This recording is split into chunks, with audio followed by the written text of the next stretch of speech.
Welcome. You are now tuned to the Dear Brother Podcast, of course. I like those. Alright, so we got Rakia. How you doing? What's up, Connecticut? Hey, now. What up? You got Matthew Notice. Brother Yes, man, what's sir. up? What up, y'all? It's good. And you got myself, your host, Fernando Melendez. So, guys, Sunday, how was the weekend?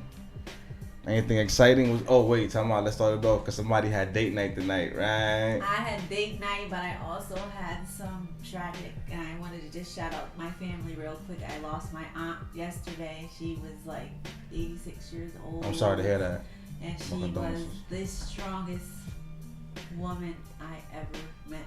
She had 12 kids, 11 girls and 1 boy. Yo. Yes.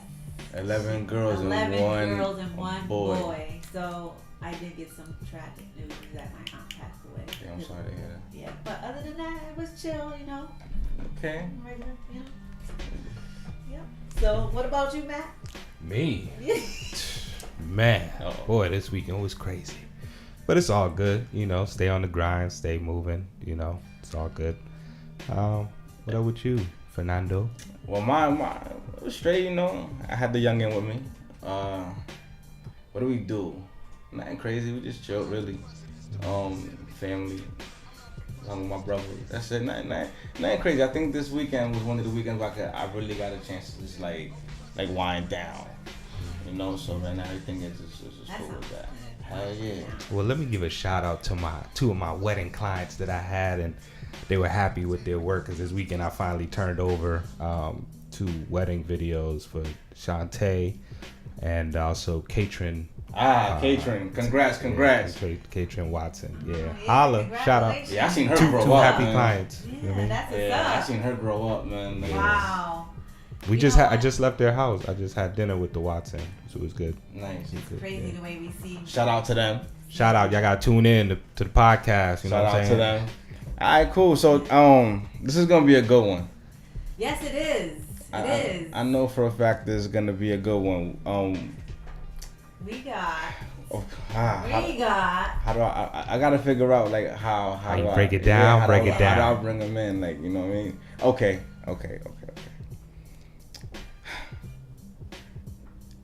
We met through the poetry scene, right? We met through the poetry scene. The thing with that scene is you tend to like get to know people through their stories, right? Through their their writings. Here go this brother, right? He got up there, he started doing this thing. Now the thing with him is just like his poems got like the information and the purpose behind them, right? I'm not gonna go too deep into that. I think we're gonna have a good time just picking away at this, right?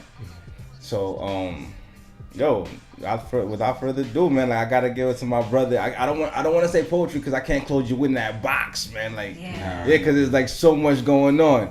You know what I mean? Absolutely. And we like family, man. Yo. You know what I'm saying? I mean, me, you, Jamal, you know what I'm saying? I mean, we broke bread together, man. So it's a different level, man. It's a different level.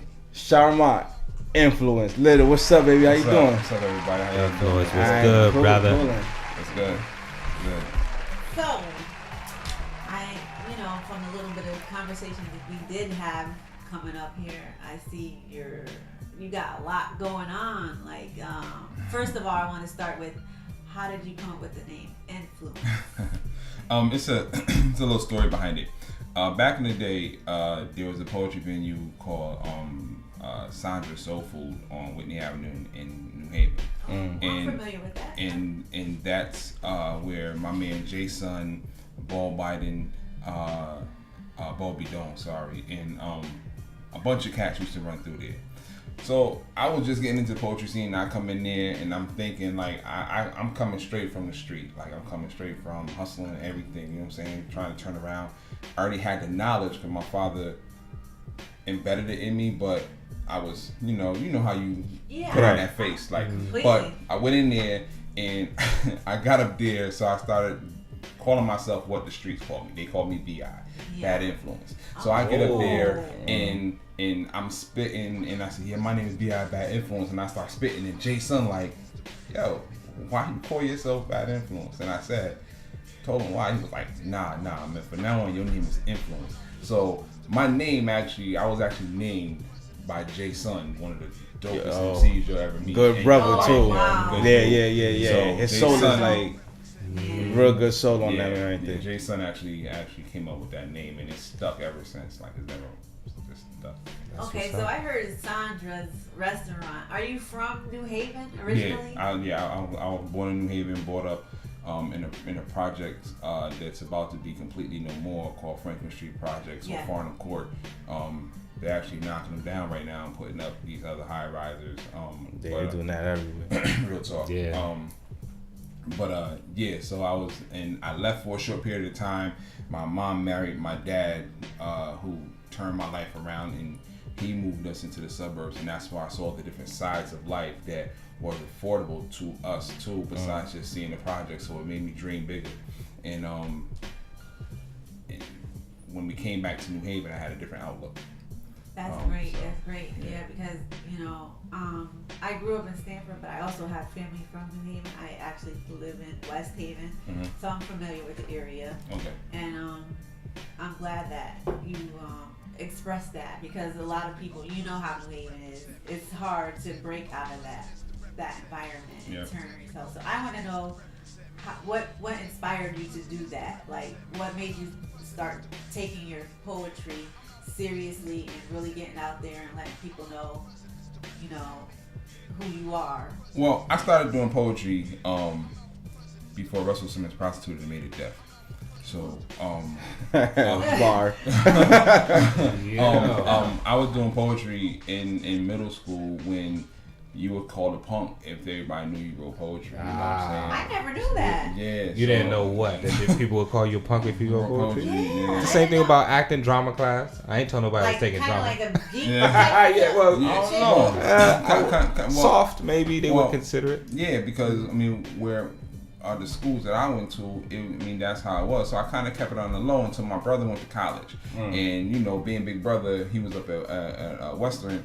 I'm going through his drawers and I find his poetry books and I'm reading them. I'm like, yeah, this like poetry too. This is dope. So I'm like, okay, so I got back in it through them, and then I went through the little open mics and stuff like that. I didn't really start taking it seriously until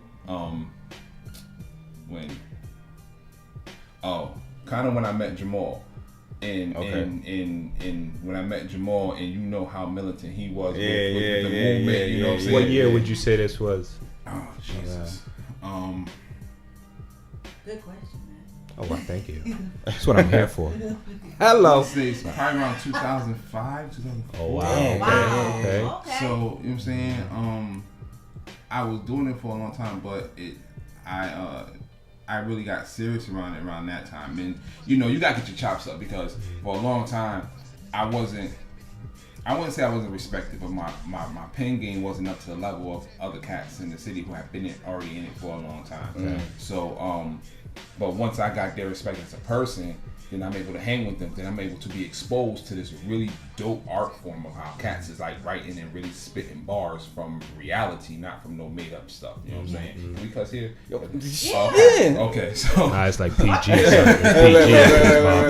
I always censor myself. I'm in my workshop zone, so I'm you good, man. Yeah, but that's what it was, and then it took off from there, man. Everything that I write and I put forth has something directly to do with my life, whether it's dealing with young people in the community, whether it's my mother being an alcoholic, whether it's my uncle having HIV, died from AIDS, no matter what it is, everything that I write is a reality. It's real. One thing I say I couldn't say I admire about your poetry is the honesty behind it and it's full forward. You get me? Like I definitely respect that. So with that leads me to go into when I first started performing like spoken word, right? I used to go to this place called Poets Realm. Shout out to Ernell, the storyteller. So that's where I would like to say, I started working on the craft. I fell in love. All of us, yeah. Right? It's good to see that play still going on and being in good hands. Now, the reason why I say it's in good hands now, because as of last night, right? Yeah. You've now become the manager of the joint, right? Right. Yeah. Talk about it for me. Yes, please. Poets Realm is a staple in the community when it comes to spoken word, and it's a place where you can actually come and be yourself and be free and say exactly what's on your mind, what's your heart, and not be judged for it. Mm-hmm. It's going. Last night was the 12th year anniversary. It's going 12 years strong. Ernell left about 6 months ago to move to Florida, and he started a Poets Realm in Florida. Yeah. And the young people that took it over at the time, Peace to King, he just got a promotion, and so him and his future wife is moving to Maryland. Mm-hmm. So it's either see it dwindle away and go away. This is where I got my chops up in slam and how I learned the art form. Mm-hmm. And it's either let that go or take it over and make an effort and try to make it better and try to build upon it. So I accepted it. So now I'm the managing factor for Poetry on Connecticut. Congratulations for that. Thank you. Definitely. That's very Well, hold on. big. I'm sorry. I just got to go back to this because you made a strong statement that I need to have did. clearance. I need to understand what you meant by it when you said Russ. Could you repeat that? I said I was a poet before Russell Simmons prostituted and made it deaf. And what do you mean by that? People would give Russell Simmons and Def Poetry Jam of bringing spoken word out. Spoken word been around way before. Right. What he did is that he handpicked a certain number of people to put in the forefront and made them think they were spoken word. And he profited off it. He profited off it so much, but not. I wouldn't say he didn't use authentic people, because some really dope people came across that stage. Like Black Ice is my man. Like, you know what I'm saying? I mean, Nick Giovanni went through there. Yeah, like, you know what I'm saying? I mean, he did have some really dope people, but the concept, spoken word had never really been about the money. It's been about the message and the passion. Right. It's always been the underground word for all people to get your messages across and to learn something. Peace to Ayaba and Goma Hill. So, you know what I'm saying? So, and that's, when it came to elders and teaching what the spoken word means, that's where I got it from. You know what I'm saying? So when I say that, it's not a negative thing. It's just that people will always think that poetry, spoken word started with Def Poetry Jam, and it didn't. It didn't, not at all. You know what I'm saying? It's almost like what Puffy did with like Bad Boy. You know, he already had a sound. He recreated the sound, and then he gave it to the people. You know, when you add something that people already know. Yeah, exactly. You know what I mean? So all the sampling. Right. So that's what Russ basically did. He's like, you know what? I enjoy the spoken word. People don't really know about it. Let me bring Let me just sprinkle, you know, and then create a different version of it. Sprinkle a little practice. Well, at the same time, what he did was that he then created a generation of motherfuckers that all sound like the people he had on stage. And that's a problem. You know what I'm saying? And there was there was no individuality to your voice. Nah. You know what I'm saying? Everybody wanted to sound like a Talam AC. Everyone wanted to sound like a Lamar Hill. Everyone wanted to like sound a Black like, Ice. You know what I'm saying? Black Ice. Everyone was trying to get that vibe. You know what I'm saying? And so then that's when I feel like the waters got really tainted, because you're not authentic. You know what I'm saying? So I don't really believe your story. You know what I'm saying? So. But you meet a lot of good people, man. True. Like to hear somebody's story and the way they tell it. You know, when people say spoken word, they automatically think. No, And it's not, you really gotta Google that shit. You know what I mean? Yeah. Google that shit. It ain't. It's life changing. It's that. Yeah. It's oomph in that shit, man. Yeah. It's the passion behind it. It's And I'm glad man. you said that you took it from life experiences, because I write. I'm pretty sure Matt writes. You definitely write. So everything has to be realistic. How could you write about something that's not real and that you didn't experience? All right, listen. So hip hop artists are doing it all day. Well, the thing about it within spoken word, spoken word is vast. You have cats that have gone to school for creative writing and for theater, who have become spoken word artists, who are very, very good, who can take their what I call topic poets. They'll take whatever the trending topic is right now and go at it, and they'll go at it and they'll write about it. And then you have poets that actually live in the trenches of situations that are going on, and those poets actually take and write about that situation from the point of how they feel about it right now because they were in it. So, excuse me. Shout out to my cousin Midnight. He has a poem about being on a train, playing one of his videos for one actor that he met in New York, and this white lady on the train literally asked him to be removed off the train because she said that I thought this was a quiet car. There are no quiet cars on the damn train. And she got irate and very racist about the whole thing. So he wrote a poem about it. Shit's actually dope. You know what I'm saying? But those, for me, that's the kind of poet I am. I'm the same way. Like, I'm a nurse. I deal with, unfortunately, I've been dealing with a whole lot of gunshot victims that I'm treating at home. So I literally can ask you, do you know what your blood looks like on white sheets? It looks like emasculation, mental conditioning. It looks like extermination. It looks like your blood knows how to die. Like your mother stretched across caskets like American flags. You know what I'm saying? So I can do that because I live that. Like I live that. Real to you. You know what I'm saying? Yeah. So, sorry, cut you off. Do you think? You know me. Cut him. Nurse. What type of nurse are you? Are you an LPN, RN? I'm an LPN that train RNs. Let me just say That's that. right. Wow. That's right. Shots fired. No, you know what I'm saying? I say that for this. Because that's one of the first questions people ask you when you say you're a nurse. They say, well, are you LPN or RPN?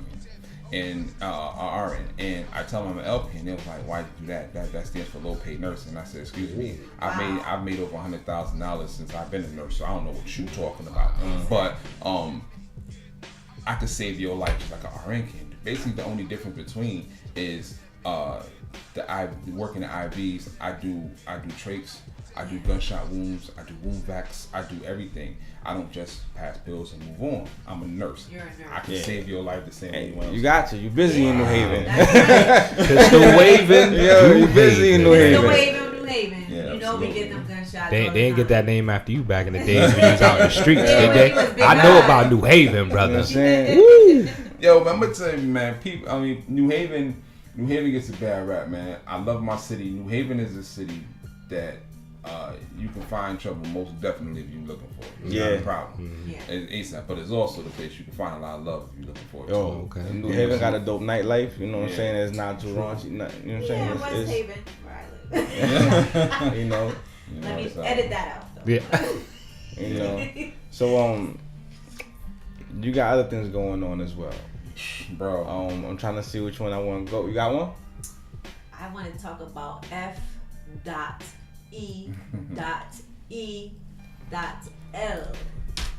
Phil, The Phil collaborative came about with me and my man Jay.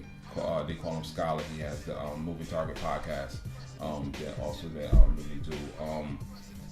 He came to me. He told me, he was like, "Yo, we need to do more about getting these young men and these fathers together and providing them services that they need for the community that they don't know they have the options for, or they don't even know that they really exist." And he got with his sister, who's actually are in the system with DCF and other entities dealing with young people. And we put together this collaborative, and we brought a whole lot of different entities to the table. We brought DCF, we brought Parole, we brought other father organizations, and we brought everything to the table. Then I took and went to, which most people don't know exists, called the New England Fathers Conference that happens every single year. That people converge on one city. This year was in Springfield. We created a training video of how to engage DCF workers on how to engage fathers and including them into the investigations and the processes in a positive way to make that family more cohesive. Then we have another aspect where we're trying to go into the prisons to start working with the brothers before they get home on the re-entry of dealing with their children. If you have probation issues, we can deal with you there. If you have child support issues, we can help deal with you there. Then another component we have with Phil is we lose a lot of brothers in New Haven who have children behind.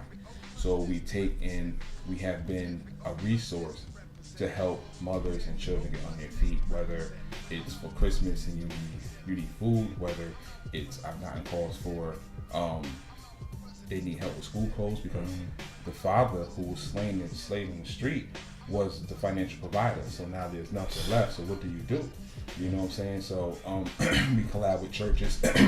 Even for one of the funerals, we collab with churches, florists, and we got the funeral done basically for free.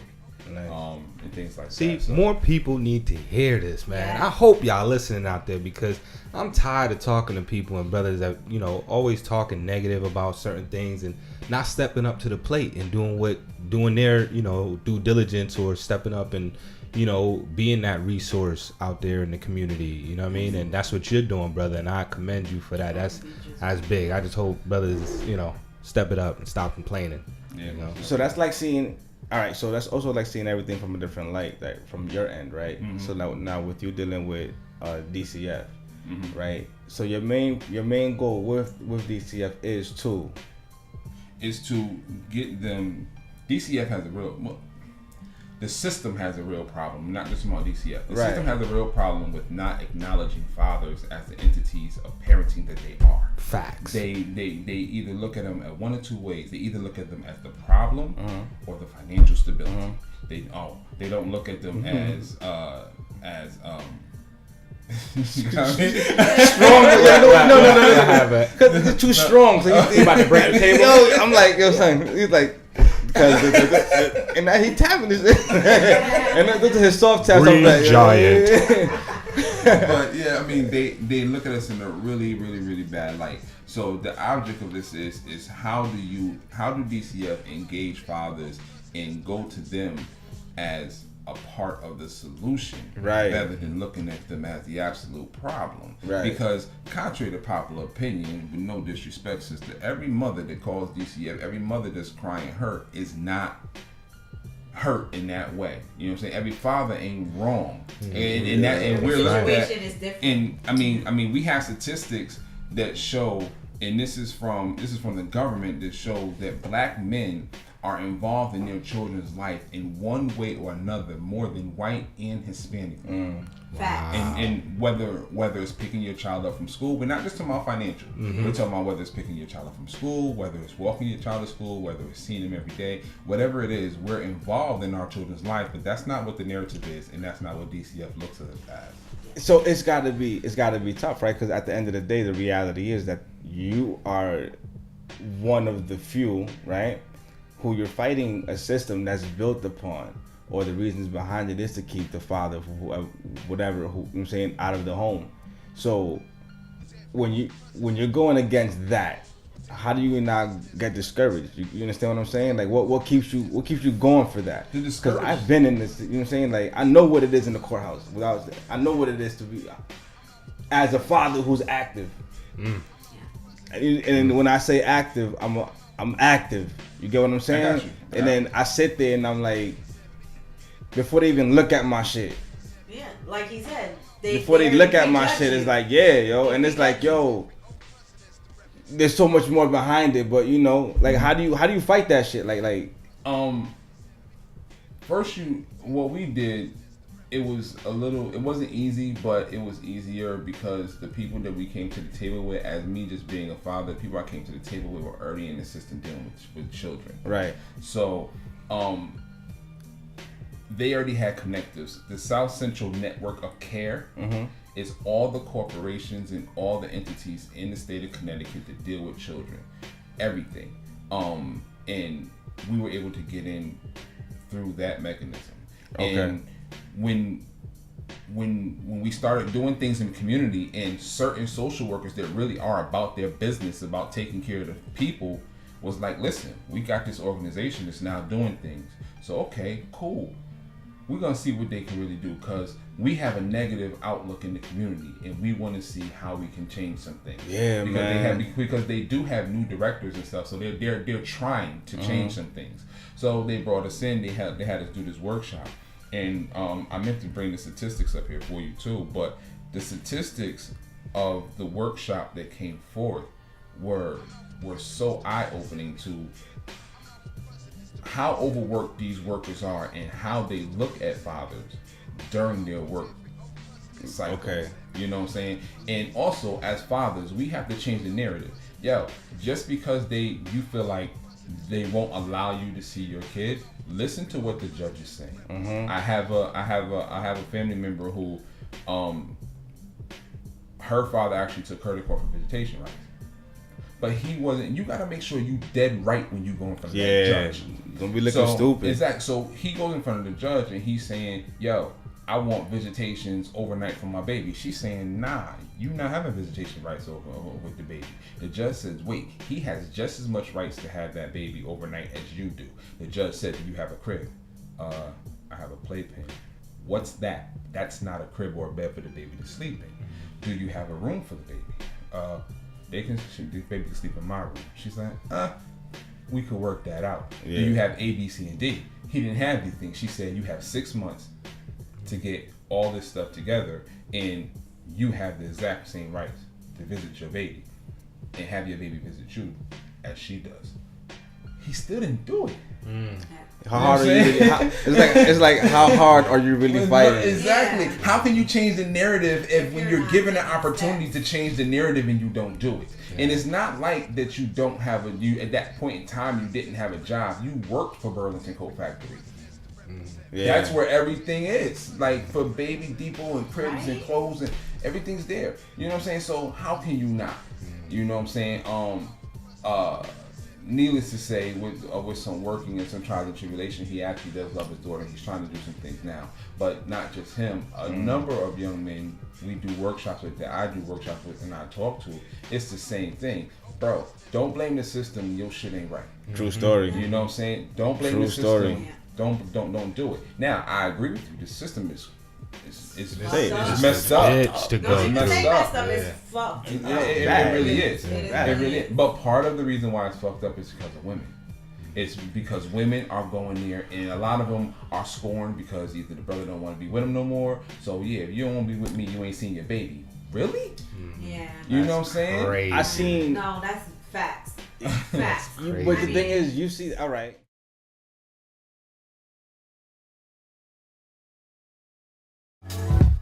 Chill. So, informative, right? It's dope. Like brothers like that. Yeah. Yes.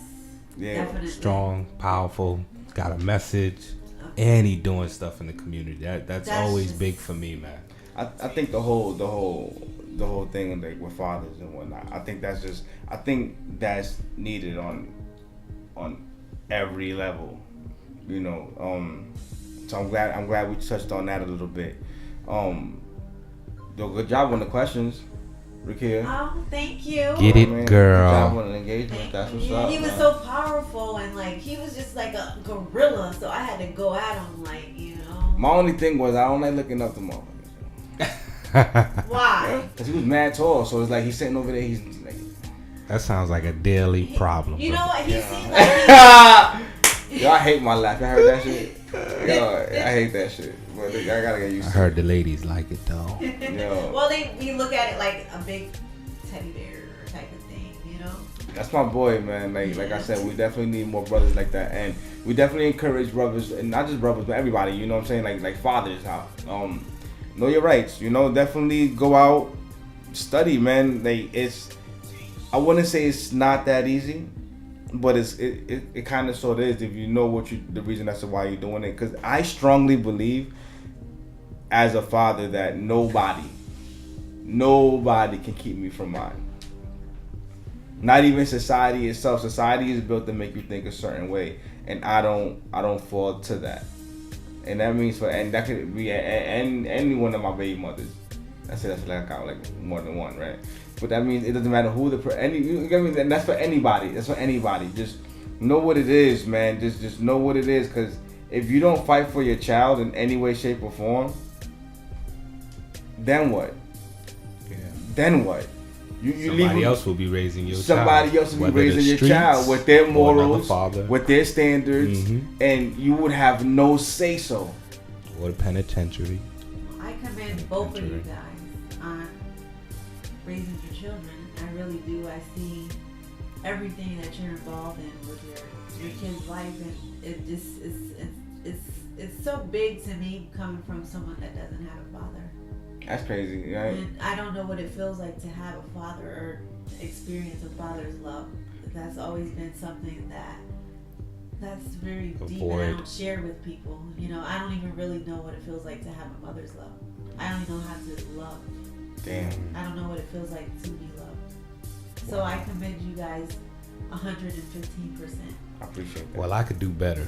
I could- tell you that. yeah. I struggle. I struggle with being a father because I love my daughters so much. I want to be in their lives. I want to do the right thing. And it shows. But I find it to be a struggle, and I could relate to other brothers, you know, who have a hard time being there, whether it's because of the drama or the turmoil between the mother, or just, you know, not being financially, you know, stable, you know, not having the transport, a car to, you know, pick your kids up or whatever. There's so many excuses you can put into play, but you got to step up. And again, for myself personally, I find it to be challenging, but I do it because I want to be better than my father. My father wasn't there. Right. You know, I want to have those good stories that my daughters will tell. Yeah. Dad did this. Dad was there. He taught me how to ride a bike. He taught me. So I get up and do it, but it is, and I also believe that not everyone, I hate to say this, can do it. I think you know, not everybody should be parents, you know, whether it's a mother or a father. I agree. So sometimes, 100%. You know, it's a tough, because sometimes I think, was I supposed to be a father? Yeah. You know what I mean? Am I too selfish to be a father? You know, so I struggle with that, you know, but at the same time, people will say, "Oh, Matt, you're such a good father," and I'm like, man, I don't really like hearing that. Yeah. Like, I don't like. People tell me that all the time. They say you're such a good mother, and I'm like, the same way how you feel like, but it's different for a female and a male. You know what I mean? But I get all the time, and you're like, yeah, you like your daughters are gorgeous, they're smart, like you did a great job. You just give yourself a pat on the back. Now that, like, I do give myself a pat on the back. You know, so. Well, we about to give you a pat on your. I told you why that was. What's that for though? It's, you know, healthy. That's right. I forgot. Yeah, you know who else I wanna I just like to say this too, like for those fathers who are used to not being around, but we want to be around and don't know how. Just understand that it's never too late. No, I was just saying you got a timer right there this whole time. But anyway. Continue. Oh yeah. Sorry. It's never too late. You know, you might think, oh, you know what, I haven't been around in such a long time, and I don't know this child, or you know, I want to get to know this child. And you can never deny the fact that you want to know this child if you're not in their life, because this is you. This is your blood running through that child. You understand what I'm saying? And even if they deny the fact that they don't want nothing to do with you because it's been so long, you have to be the bigger person and break through that. You know, have that conversation, you know, admit that you fucked up if you fucked up. True. You know, because sometimes they need to hear it, you know, and sometimes even if you got the pride, you got to put that to the side and understand that there's a bigger picture, and that bigger picture is you. And when I say you, I don't mean you literally. I mean that child with that you have so much to do with, you know, being here in this earth and so forth and so on. So I want to shout you out, and you know, just do what you got to do. And to the other people, the bitch assness, you know, those who don't know how to take somebody else being in a child's life. You get me? I say that because I say this. I was having a conversation, and this dude bought sneakers for somebody, you know what I'm saying, the child that he's raising, or he's in a house, and you know, he ain't like that. That's my child. Why you have to understand that somebody else loves your child. You have to understand that. I just don't. Do you think that's ignorant? What's that? When people feel like, you think it's like a self-esteem thing, or a scaredness when something. It's scaredness. It's scaredness. And jealousy. Jealousy when the child is, like, say for instance, living with the mother, and the mother found somebody really good that loves her and accepts her and her child, but the father still engages with helping with the child, but they got the attitude of, oh, who you think you are? You're not my son's father. You know. Oh, gotcha. That's what we're well, trying to say. I have that from experience. Yeah. Well, your situation is I so commend that. You understand what I'm saying? Because I you know, offhand, Yeah. You know, I from what you know, the Yeah, stories that you've told and so forth. It takes a big person for that. Yeah, I mean, but again, and it took a lot. Well, basically, the situation is, you know, my first daughter, stepfather has been in her life since she was born, the day she was born. I mean, initially when we first, you know, started, you know, the whole 3 relationship, trying to co-parent together with the mother, the husband at the time. Well, they're married. There was some friction. It was a challenge, but I knew within myself that, you know what, I got to make this work because I'm coming to see my daughter. Yeah. I'm not giving her up for adoption. You know what I mean?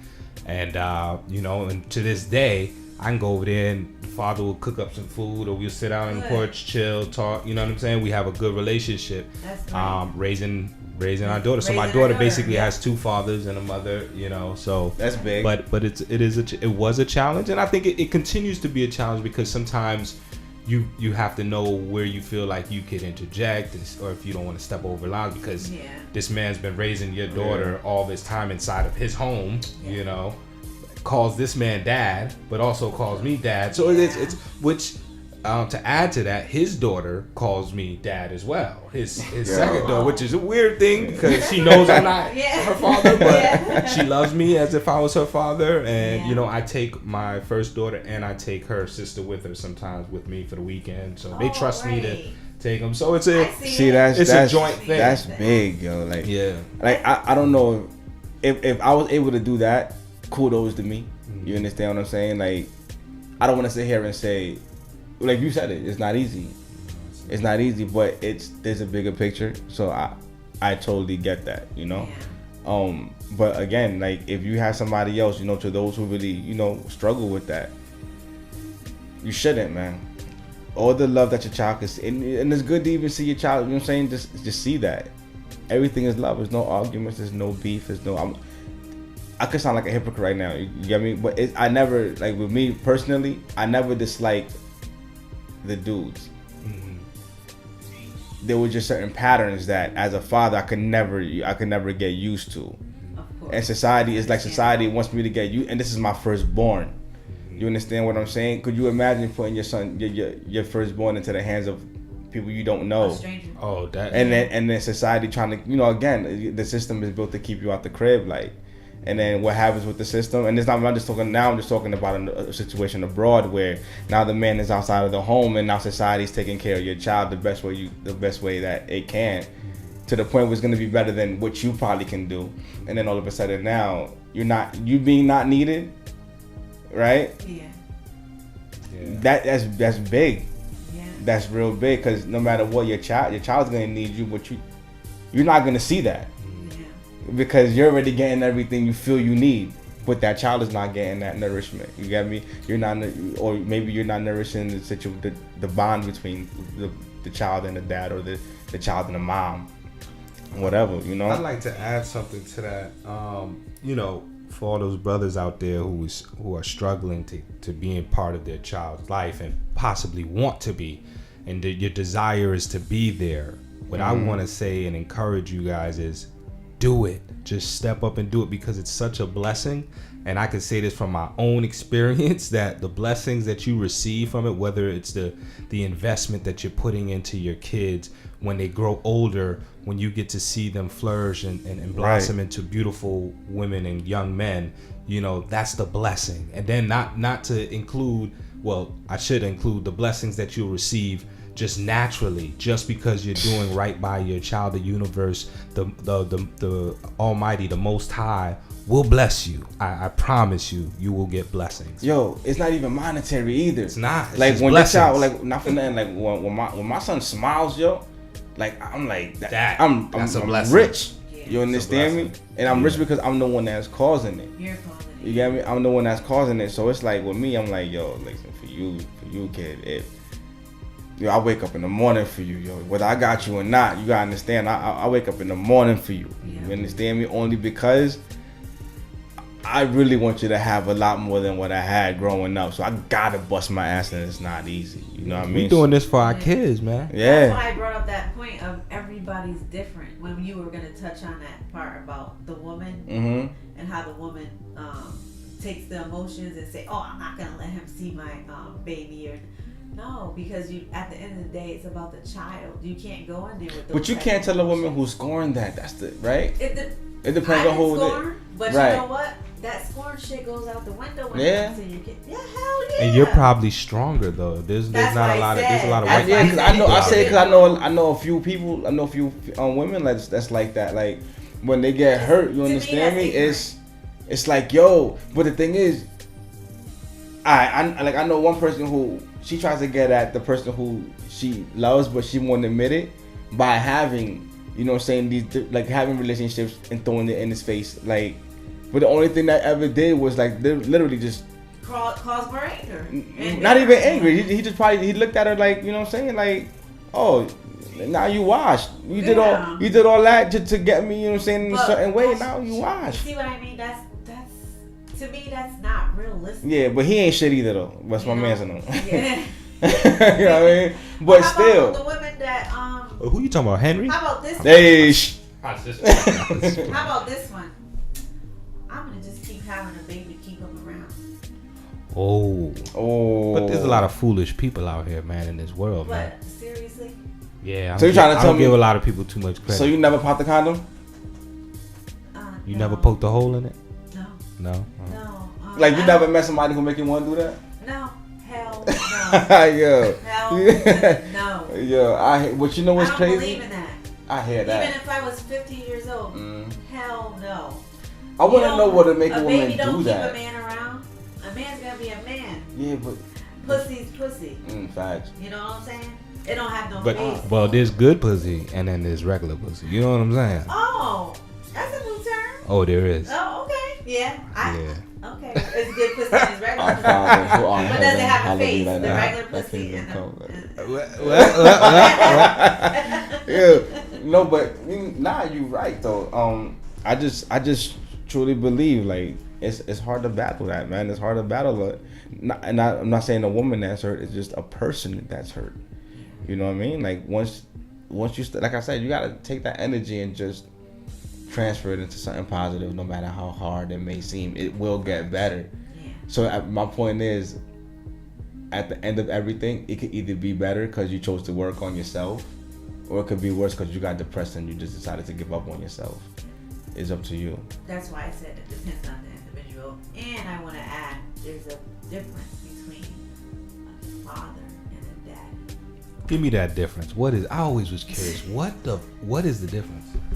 A father is, I pay my child support. I'm doing what the system, quote unquote, tells me to do, but I can care less. A daddy is there, like you guys, that's in their child's life. That's there for the game. Right. That's there when they wake up in the morning. That takes them to school. So I'm a daddy then. You're a daddy. No, not a father. Not I'm a daddy. Or can I be both? Can I be both? I respect that, and I totally agree with you. Yeah. But there's also men out there who they don't want to give up, but in some ways they're forced to. Why do you say forced? Okay, because again, and I'm okay. There are these situations, right? When you finally are in that system and your name is on paper, you have to go. Nobody wants to go to court 1,000 times. Nobody wants to get served and over and over and over and over again, right? So it forces you to be like, you know what? Fuck it. I'm gonna pay the bare minimum, whatever that may be. Because you know what's gonna happen? That child is one day gonna turn 18, and that child's gonna look for me. Maybe by 15, 14, right? He's gonna look for me, and then when that child looks for me, he's gonna understand where I'm coming from. Because you could explain. Because you could explain. Now, to some people, it's corny as fuck if you explain your situation to your child.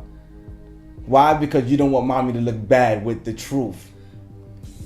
Why does that even exist, and why is that even an idea? I don't know. Yeah. But I hear it all the time. You know what I'm saying, like if I'm an assistant, when I go to court, it's more like watch, and I see it. Like I didn't see somebody get locked up in front of their child, and the mother's right there. You get me? Over with, I believe it was child support or something like that. But the fact that it's okay for you to see your son watch his father get handcuffed. I just look at that shit like the system and just laughing. Yeah. You know what I'm saying? Like, oh, this shit worked. So again, before we close out, we would just like to say, you know what I'm saying? Just practice your rights, cause you have them. Understand your shit gotta be together when you go do these things. If you got a record, you know what I'm saying, at the end of the day, that doesn't mean you can't get it. Because at the end of the day, at some courthouses, they see the effort. So carry on with the effort. Because there is a bigger picture, and that bigger picture is your child. Word. And I want to close it out with A prayer? A prayer. No, I'm just... No. With make sure your love for your children are genuine.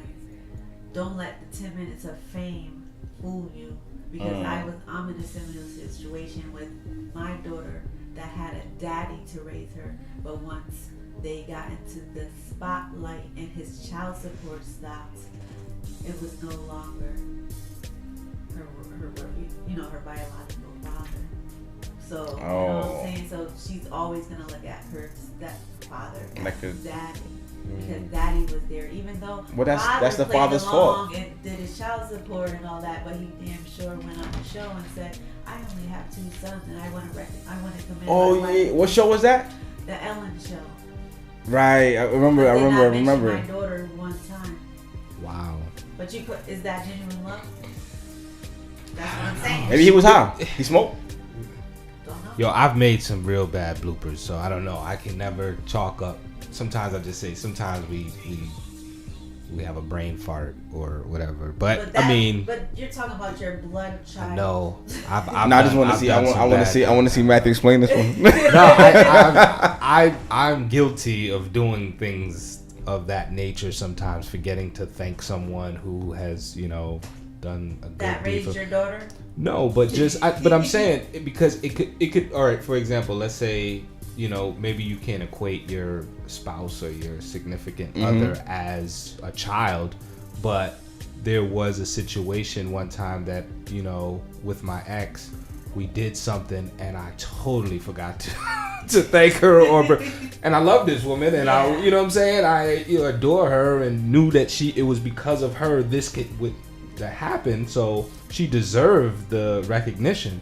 I just totally blanked out. And when it was over, I remember, I was like, oh, but it's not the first time. I've done it before. So it's like, they say, charge it to my brain and not my heart. So I'm wondering sometimes, it happens. I don't know. But then again, it's different for each person. Because you can never speak up. That's another thing too. You can never speak on another man's exactly.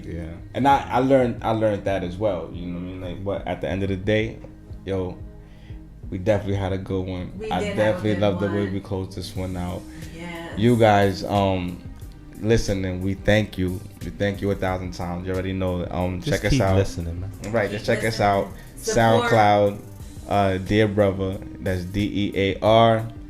What's that? BROVA. Yeah, but in between it's got the dash. Yeah. DEAR BROVA PODCAST, Dear Brother Podcast. You know what I mean? Tune in next week. Thanks for having us. We thank you for everything. Check us out on all social media outlets. Holla at your boy. Only on Dear Brother. Peace out.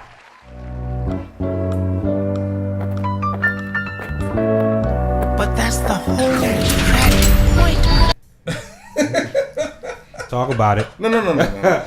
Talk about it. No. You. What the fuck is my point? Let me take it. No, go ahead. Sorry. No, I was about to take what he was about to say and say it. But no, I'm gonna pass it on to you. Okay. Hit it. Okay. So the whole woman scorn thing, right? Mm-hmm. There's no way around that, yo. Like, as a man, you can't fight that shit. Like, every woman you're gonna encounter is okay. Not every woman, because if I had a phone right, that shit. I ain't scoring. Wait, the same scoring women calling the phone, right? But now I got a flip side of that. Go ahead. Right, but all right. a woman who's scoring, I could understand that because everybody has issues, so forth and so on, right? You're right. They do run the system. They do. It could even be the judge herself. How you can't fight that. I'm gonna tell you how you can fight that.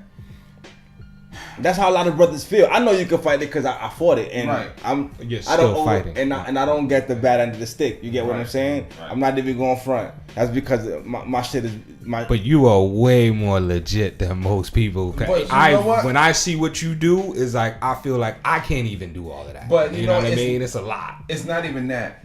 One of the first things you have to do as a father is know your rights. You have to know your rights. So you have the same exact rights as a mother do. In fact, she can't even stop you from taking your baby out of state if you want to, unless it's a court order in the custody. So if this custody is joint, She can't do nothing. there's nothing she can do. Yeah. You know what I'm saying? She can't do nothing at all. If she has custody and you have visitations, then you're stuck. With what you want to do a little bit. You know what I'm saying? But if the custody is joint, you have the same exact rights that she does as being a parent. From everything from changing the child's hair, because you know that's a big thing. Don't cut my son hair. So what's on the father? I want my son here. You know what I'm saying? I mean, it seems trivial, but you have no idea how many huge issues come from just. Well, it's actually the basic three. It's religion, education, and health. Right? I believe it's those are the three main. I believe it's three. But all right, but the health thing. Like, let me tell you a short story. So, my daughter, she's in college now. Last year when she was a senior in high school, she called me and she was like, "Daddy, I'm having a real hard time breathing. I just ate some pineapple, so forth and so on. This is going down." Now, I'm a nurse, but I'm on the other side of town. I'm a home care nurse, so I'm on the other side of town. She's home, so I call. I said, "All right, call 911. I'm on my way. I'll meet them there." I got there as they were getting there, gave the information, and we go to the hospital. I get into the hospital. My wife shows up. They stopped talking to me. I don't exist anymore. Now they're talking to the mother. And I got this look on my face, and my youngest daughter saying, "Daddy, what's wrong?" And before I knew it, I said it out loud. I said, "They're not used to black men actually being involved in their children's life." And they looked, and the white nurses looked at me. Then they changed their tone and was like, "Oh, I'm sorry, sir." I'm like, "Yo, I was here before my wife was. There's no question that you can ask my wife that I can't answer." You know what I'm saying? No question. Even to when her last menstrual was. You know what I'm saying? I'm like, is that serious with me? So that's the other thing. That's why I said it's a systematic thing, because the schools will call the father to tell the mother to call the school. What the hell you call me for if you gonna tell me to call her? Why you ain't call her? Wow. You know what I'm saying? It's even to the point where if you go try to get anything for your child, anything, whether it's social security card, whether it's even if you got to go to the school and try to get the forms, try to see the forms and whatnot, they won't. They look at you like you crazy. Do you think it's a minority thing, or do you really think it's a minority thing? Nah, I don't think it's just a minority thing. Mind you, white men do have certain privileges. They won't give you the same exact attitude. But I know white men that are in the same exact battle dealing with the mothers of their children, and the babies are being used like pawns to make these men move in certain ways. You know what I'm saying? So no, I don't. In this situation, I don't think it's just color. Do we get a raw end of the stick? A little, because we don't have that privilege. But I think the issue itself is across color lines. So what advice would you give, right? Like, what advice would you give? Don't have any kids. No, sorry. Whoa. I'm just playing. No, folks. because I'm a grandma. I got about 10 grandchildren. Shit. Really? You didn't know that? Yeah, son, she wildin'. She since the 60s. You serious? Though? She what? What? Wow. 62 tomorrow. Yeah, right. I ain't believing that, yo. Nah, word, yo. No, I keep asking my daughters when are they gonna be grandma. Oh, okay. You want to be one. I want to be one. Yeah. Thanks for clearing that up. Grandma. Grandma. Yeah, grandma. Yeah. Nah, so like, I don't know, man. Like it's like I said, it's a lot, man. When you go into the Oh, you were starting to ask him advice. All right, well, Yo, yeah, that's what that's thank you, because I'll be losing it. It's all right. It's You getting okay. old too, That's man. what we here for. Yeah. All right, so I was backtrack a little bit. Before I ask for what advice what would you give? The lying tongue, right? When you go into the system, right? With these kids, when they're raised around, because it's a lot of dope mothers, right? Who go through the shit, right? And sometimes they don't know how to handle it because it's new to them. There's a lot of things that's new to them, right? So you gotta parent a mother who has somebody who's trying. How, and you being a woman, I pose this question to you too. For a woman who's hurt in that form and has somebody who's actually trying, does the pain always? Do you think the pain always overpowers the effort? I can't answer that because I'm gonna be biased because I'm a man. I think she would be able to answer it better because the big thing right now is speaking on behalf of a woman's emotions as a man. You don't do that. But it's So also I'm gonna leave that alone. No, that's cool. Well, I'll take it. I'll take it. Because there's still the emotions that you see that's there. You understand what I'm saying? Like, again, even a lot of women who are scorned won't admit, or they tend probably not to think that they are scorned. Because right? Because the whole I'm fine, I'm good, I'm over him, been over it. But you know what? I think just like us, I think they know it when they're alone in their pillows. That's that shit. You know what I'm saying? I think they realize. I think they know that, but we as a people have been taught to put on the front and not let nobody know what your business is, to where everything don't bother us. But then you consume everything. And that's not a good thing. And that's not healthy. It's not at all. And then you say whether male or female, you probably end up going to the wrong people, and then when you get back home, you still thinking the wrong shit. Exactly. You understand what I'm saying? So my best bet is just get advice from the people who truly love you, who really truly see, or who are genuine with your soul. You get what I mean? And it depends on the person. And What do you mean? It really does. It depends on the individual because, like you said, to me, I wouldn't use my emotions with something like that because I am a strong person. I am confident, and I believe in myself, right. and I know what I'm capable of. So I wouldn't use my emotions towards something like that because it's dealing with my children. Okay. So at the end of the day, they see my face, so I gotta do that. I can't. I gotta push that emotion shit aside. Right. And, you know what I mean? And by her saying that, it's the same thing to answer your question. What advice would I give fathers who are going through the situation? Don't speak for a woman. And no, well, that's one of them. that's a big one. But like I said, to reiterate what I said first, know your rights. That's the biggest thing. That's first. Second of all, even though you're upset, even though you're hurt, even though you want to see your child when you want to see your child, do not show the system you have any kind of violence or anger within you. Because once you do that and you show any type of aggression, that's when it's a wrap. you're marked. That's when it's a wrap. Because then, for some of the trifling women out there, oh, he's aggressive, he's abusive. They're gonna use it. And once you show that in front of the judge or in front of anyone, in officer of the court, you're gonna, or even DCF, you're marked. So that means every time you want to call her a bitch, just say queen. Exactly. Not in front of. No, for real. Through text. Yeah. You know what I'm saying? Be like, you know what? I already did that. Whatever. Bitch. Queen. Peace, queen. Peace, You know what I'm saying? queen. Everything. You know what I'm saying? Because they'll use that shit. You have to change. You and it also comes with men actually changing and healing ourselves because, excuse me, we neglect to understand that we have daddy issues and mommy issues too. Talk about it. You know what I'm saying? So therefore, we're coming from a hurt place in the beginning already.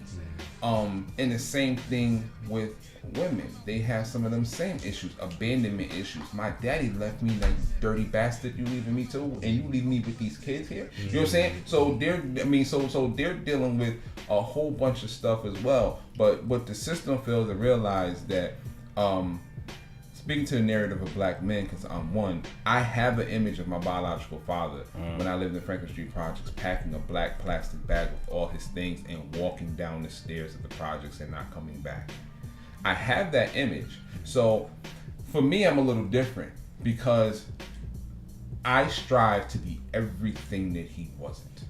I am not the one who says the cycle must continue. Anything that you say is a cycle, I am bound to break it. And that's what we need to do for each other and pump each other up and be like, listen, brother, you don't have to be what your father was. Because you will get some narratives where some brothers was like, my father wasn't around, I came out good, so the same thing, you know what I'm saying, my kid gonna be good regardless. Nah, they not. Because these kids are actually weaker than we were. You know what I'm saying? So they need us, man. They need us real talk. I see it every day when I'm at work, yo. Like, it's, you can see their hearts broken. You know what I mean? Like, I give a shout out to all mothers that are doing it. You know, just real talk. We know it's not easy. Nope. Sometimes we even not even front. We overlook it, but not willingly. You understand what I'm saying? And yo, like, we commend you. You know, brothers, man. We, in my opinion, we could do better. Absolutely. You know, we could definitely do better. You know, a lot of us are used to not being around because we're used to what we're used to. I think we should also seek counsel at some point. Oh, I mean, you think counseling is a good idea? Well, I'm talking about as far as just as a man, because all of us, I think, to some degree, whether male or female, have some kind of trauma or something that they went through as a child, and never dealt with it. Right. And I believe that I won't say all, most people need to deal with that, and sometimes the best way to do that is through counsel, through sitting down and talking to somebody, seeking advice, and being able to vent and let some of that stuff out. Right, I agree. Because you're keeping that all, we all know what happens when we keep a lot of things in. We think it's easier. You said which one is easy? We think sometimes a lot of us, we think it's easier to just deal with it ourselves. A lot of times we do. I mean, for me, it's a double-edged sword with that. Being a nurse and also working in psych for over 10 years. I worked in one of the top psych institutions in America. Coming from New Haven, you can have an idea where that is. I'm coming from New Haven, so I think America, today's youth, have been therapy to death. I think they use it as a crutch to not actually deal with the situation and just continue to talk and rehash and talk and rehash and relive.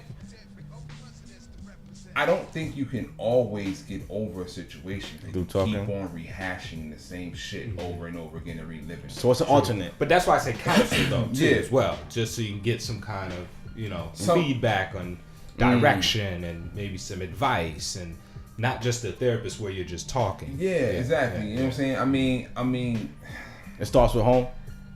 Like how do you help it? What would be the solution? I can only go. Than that, all right.